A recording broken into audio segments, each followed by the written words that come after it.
Why do some people seem untouchable by chaos or criticism, while the rest of us spiral in the face of adversity?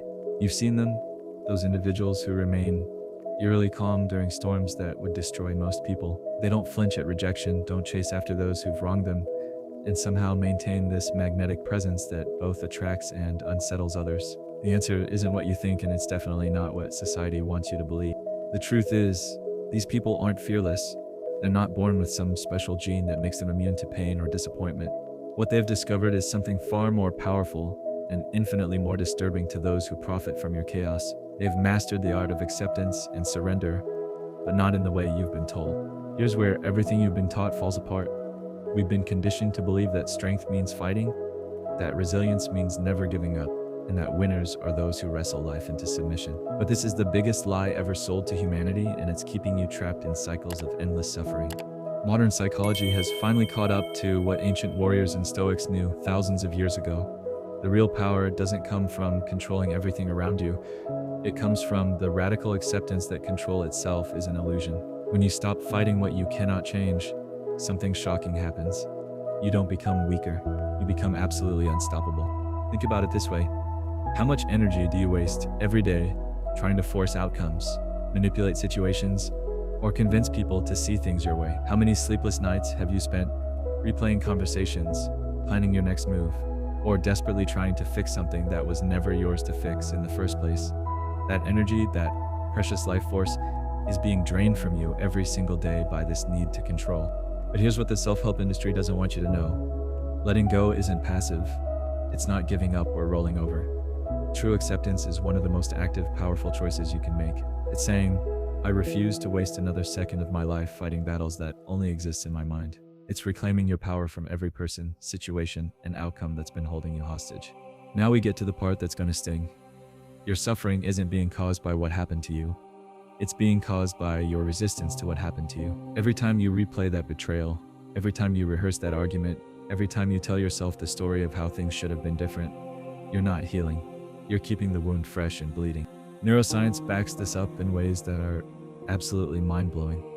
When you resist an experience, when you fight against reality, your brain literally keeps you stuck in that moment. The stress hormones, the emotional charge, the entire neurological response, it all stays active, cycling through your system like poison.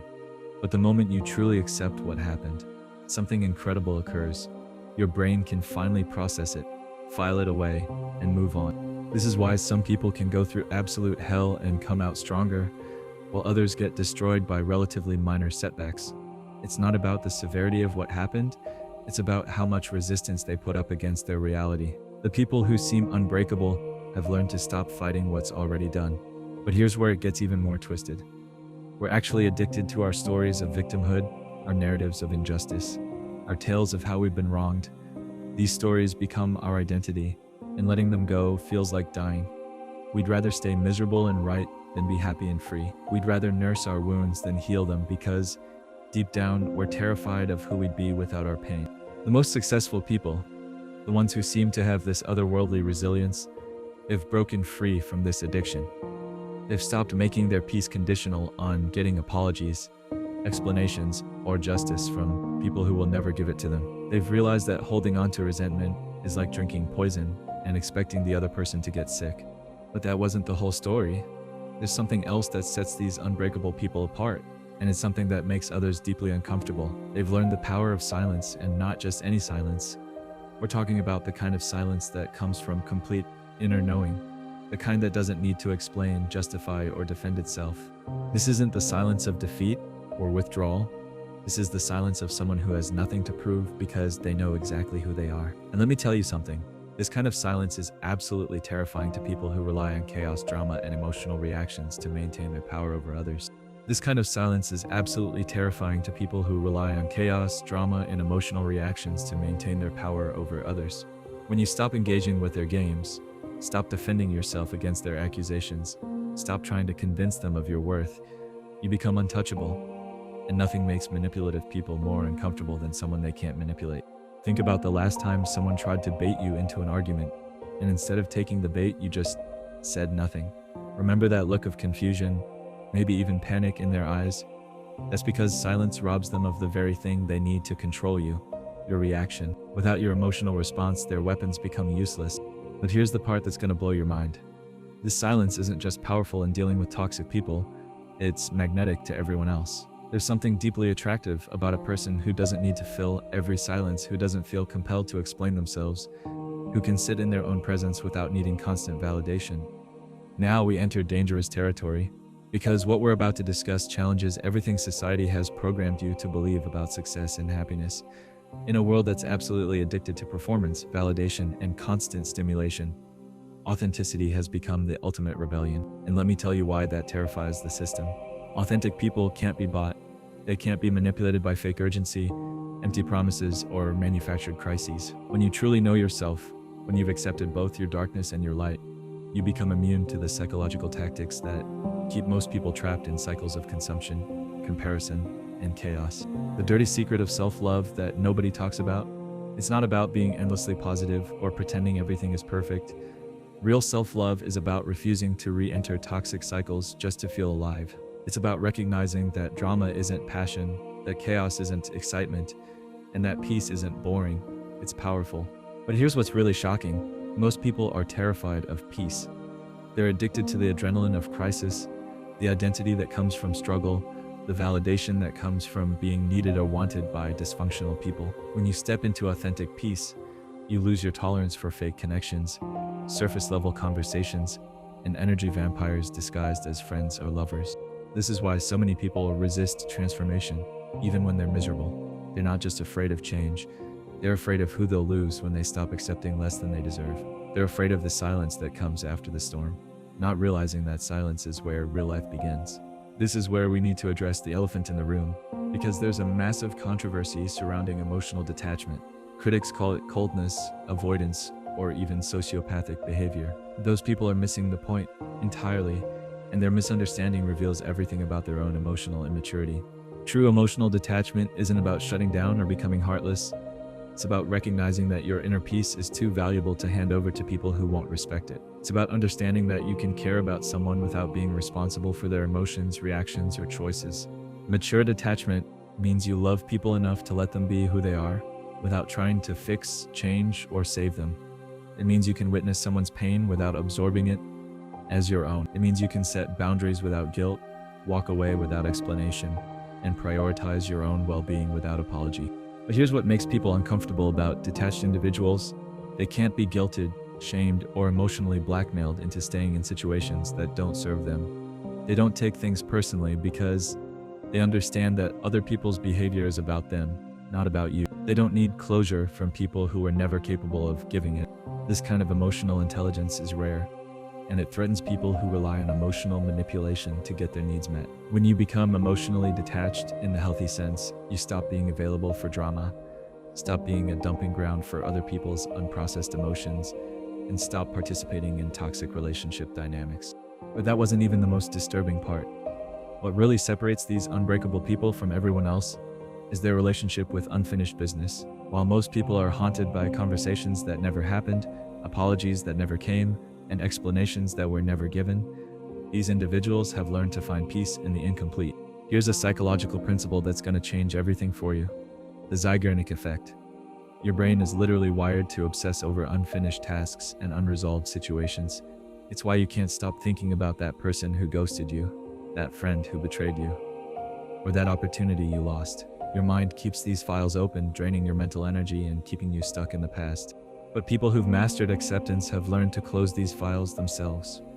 They don't need the other person's permission, explanation, or participation to find peace. They've realized that waiting for closure from people who are incapable of providing it is just another form of self-torture. This is where it gets really controversial, because some people call this giving up or letting people get away with their behavior, but that's small-minded thinking. The real power move is refusing to let someone's inability to take accountability keep you trapped in their dysfunction. The real victory is moving on without them, healing without their help, and finding peace without their permission. The real victory is moving on without them, healing without their help, and finding peace without their permission. And when you reach this level of emotional sovereignty, something extraordinary happens that most people never get to experience. You become a force of nature. Here's where science meets ancient wisdom in ways that will absolutely blow your mind. When you stop performing for others, stop seeking external validation, and become deeply rooted in your own presence, you begin to radiate what researchers call authentic charisma. This isn't the fake confidence that comes from achievements or possessions. This is the unshakable magnetism of someone who knows exactly who they are and doesn't need anyone else's approval to prove it. Studies in social psychology have shown that people are irresistibly drawn to individuals who possess this quality of self-containment. There's something deeply attractive about someone who doesn't need you but chooses to be around you. Someone who doesn't chase, explain, or perform, but simply exists in their own power. But here's the twisted part that nobody talks about. This magnetic presence also makes some people incredibly uncomfortable. Why? Because your peace highlights their chaos. Your silence exposes their noise. Your contentment reveals their desperation. When you stop participating in the collective insanity of constant seeking, comparing, and competing, you become a mirror that shows others exactly how exhausting their lives have become. The people who've reached this level of inner strength don't announce it. They don't need to tell you how enlightened or evolved they are. You feel it the moment you're around them. There's this quality of stillness, of depth, of unshakable calm that's both comforting and slightly intimidating. They're not trying to impress you, convert you, or convince you of anything. They simply are. And that simply being is more powerful than any achievement, more attractive than any performance, more influential than any argument. It's the difference between forcing respect and naturally commanding it. It's the difference between demanding love and effortlessly receiving it. Now we arrive at the most controversial truth of all, the one that challenges everything you've been taught about strength, success, and survival. True freedom isn't being untouched by chaos, it's being transformed by it without being controlled by it. It's not about avoiding pain, but about no longer being enslaved by your resistance to pain. When you reach unconditional acceptance, you're not saying that everything is okay or that injustice doesn't matter. You're saying something far more revolutionary. I refuse to let circumstances I cannot control determine my inner state. You're declaring independence from the tyranny of external conditions, other people's behavior, and life's inherent unfairness. This level of acceptance is so rare that when people encounter it, they often don't know how to respond. They expect you to be bitter about your losses, angry about your betrayals, resentful about your disappointments, when you're not. When you've genuinely found peace with what is, it confuses them. It challenges their own attachment to their suffering. But here's the part that's going to disturb you. Most people don't want this freedom. They're terrified of it, because with true acceptance comes the end of all their excuses, all their victim stories, all their reasons for staying small. When you can no longer blame your circumstances for your misery, you become responsible for your own transformation, and that responsibility is scary as hell. The people who reach this level have stopped waiting for life to be fair, for people to change, for the world to make sense. They've accepted that chaos is the natural state of existence, that suffering is unavoidable, and that the only real choice they have is how they respond to what they cannot control. And this is where we reach the most shocking revelation of all. In a world that profits from your dissatisfaction, your anxiety, your constant seeking, and never finding, choosing inner peace is the ultimate act of rebellion. It's refusing to participate in the collective madness that keeps everyone trapped in cycles of consumption, comparison, and complaint. When you become truly accepting, truly detached, truly at peace, you become ungovernable. You can't be sold happiness because you found it within yourself. You can't be manipulated by fear because you've accepted uncertainty. You can't be controlled by others because you've learned to control yourself. This is why this kind of inner strength is both revered and feared throughout history. It represents the one thing that no external force can touch, the sovereignty of your own consciousness. Kings can be overthrown, wealth can be lost, relationships can end, health can fail, but the person who has found this deep acceptance remains unbroken. So here's the question that's going to haunt you. If this truth unsettles you, if the idea of letting go completely terrifies you, if the thought of finding peace without external validation makes you uncomfortable, what does that tell you about where you are right now? What does it reveal about the prison you've been living in without even realizing it? The path to this kind of freedom isn't easy, and it's definitely not popular.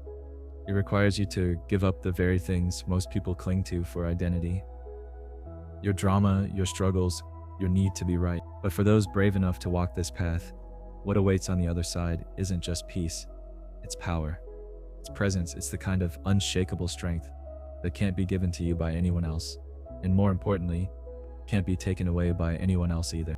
The question isn't whether you're strong enough to handle this transformation.